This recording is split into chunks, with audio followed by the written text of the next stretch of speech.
Bago natin simulan ang kwento, huwag niyong skipan ng ads ang video natin at salamat sa magiging tulong niyo.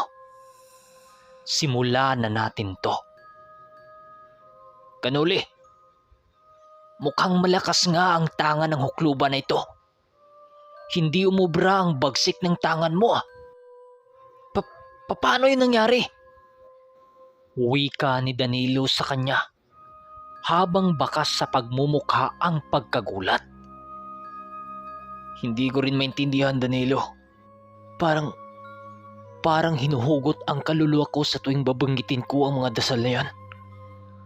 Wika ni Nuli habang hinahaplos ang kanyang mga mata at nawalan na rin yun ng malay. Pagising niya, nakita niyang nagkakagulo ang kanyang mga kasama habang animoy may tinitingnang bagay sa kanilang mga harapan. Dahil sa kanyang pagtataka, tumayo siya at nagwika ng, "Teka, ano ba yan? Anong nangyayari? Nasaan na yung mga kalalakihan?" Wika niyang nanghihina. Nagsilingunan naman ang mga ito sa kanya at dali-dali siyang pinapunta sa kung ano ang tinitingnan ng mga ito. Paglapit niya sa mga ito, nakita niya ang isa niyang alagang manok habang tadtad ng sugat ang katawan. Tapos si Manong Duming, hinang-hinang nakaratay sa higaan nito.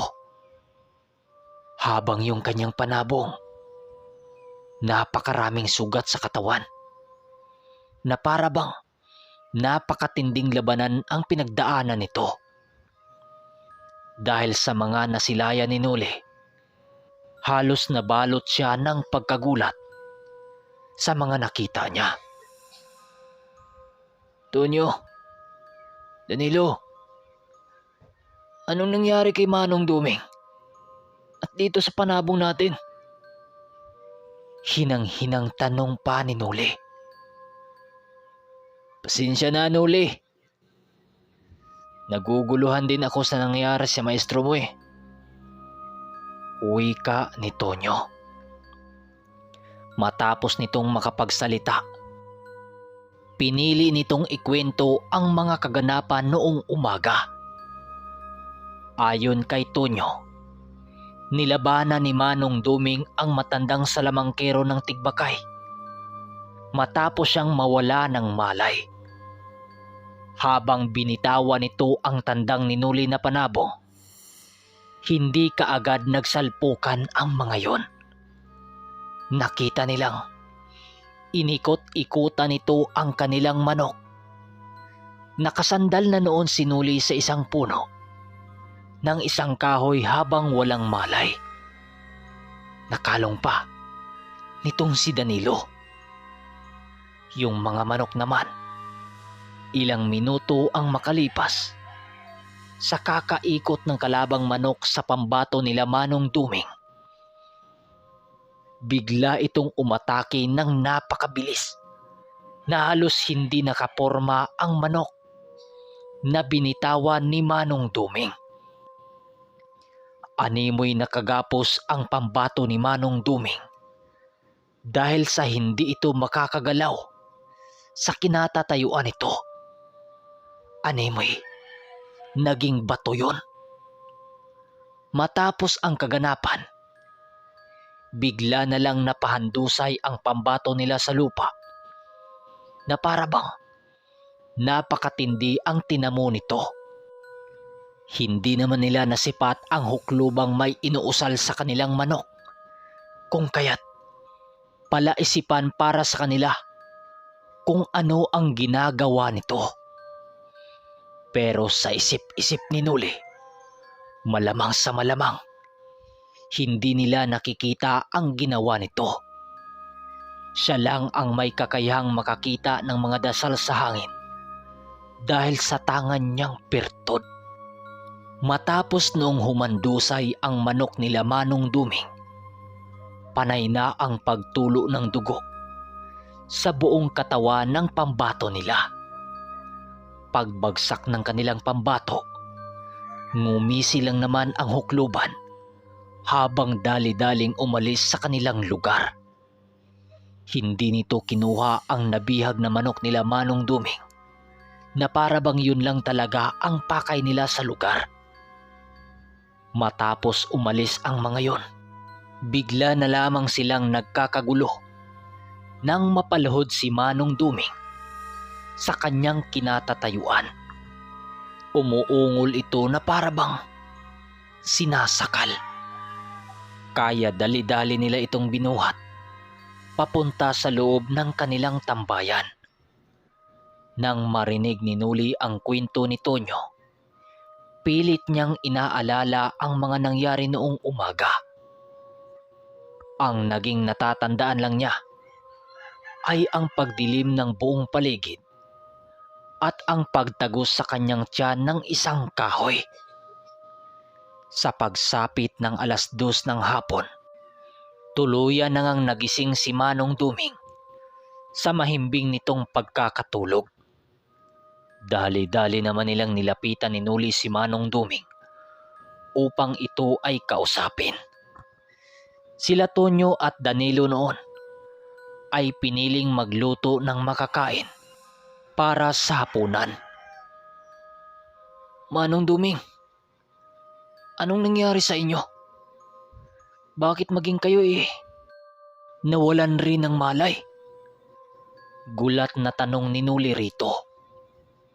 Habang nagtatanong noon si Nuli kay Manong Duming, ninais muna nitong makatayo sa kanyang pagkakahiga.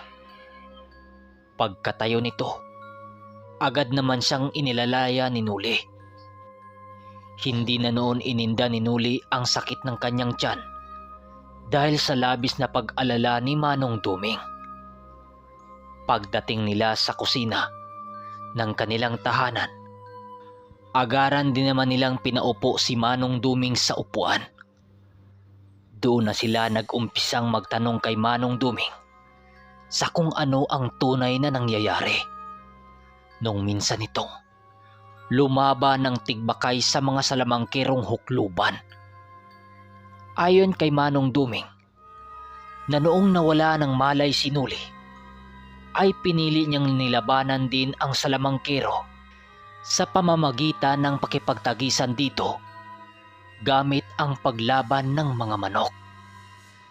Noong una, nakakaya pa niyang pigilan ang binabato nitong mga dasal. Ngunit nabago lamang noon ang mga pangyayari nung makaramdam siyang dahan-dahan na siya nitong dinadala sa ibang dimensyon ang kanyang wisyo. Kagaya ni Nuli, naranasan din niya ang karimlang kanyang napuntahan upang tuluyan silang matalo. Habang napasok ang kanyang wisyo sa mundong yon, ay halos nawala ang kanyang abilidad sa pakipagtagisan dito. Kahit daliri niya ay hindi niya kayang maigalaw nang siyang hindi mapaliwanag na dahilan. Matapos niyang mahulog sa patibong ng kalaban, doon na nga nakita nila Danilo ang walang kalaban-labang pambato nito na puno ng mga pangontra at dasal. Kagaya ng pambato niyang napuno ng saksak dahil sa tari ng kalaban, ganon din ang nangyari sa kanya. Sinaksak din siya pero nakapagtatakang hindi siya nakaramdam ng sakit sa mga sugat na ginawa ng hukluban. Pagbalik niya sa dimensyong kanyang kinalagyan, nakita niyang nakahandusay na ang manok na inilaban nila. Kasabay ng mga pangitaing yon ay ang paghapdi ng buo niyang katawan. Nang hindi na niya makayanan ang sakit, pinili niyang lumuhod na lamang sa kanyang kinatatayuan nang siyang ikinagulat ng kanilang pangkat.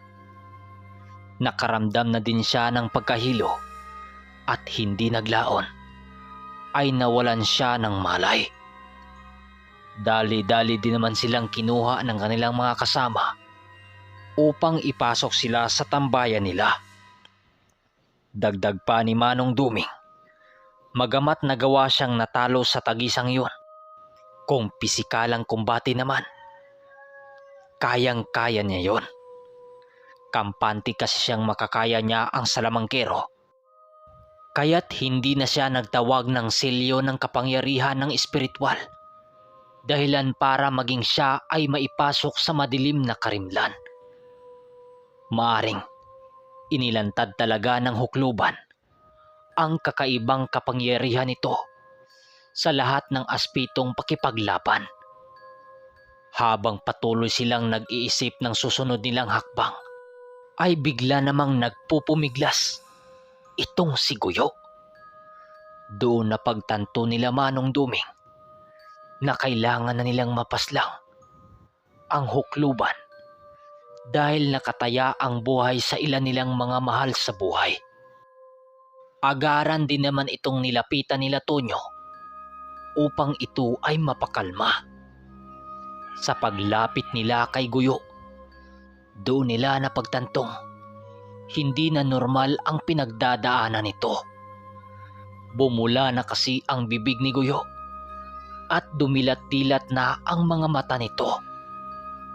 Nang wala nang maisip na paraan si Tonyo, ninais nitong tawagin na lamang sila Nuli na nag-uusap upang matulungan ang kanilang kaibigan.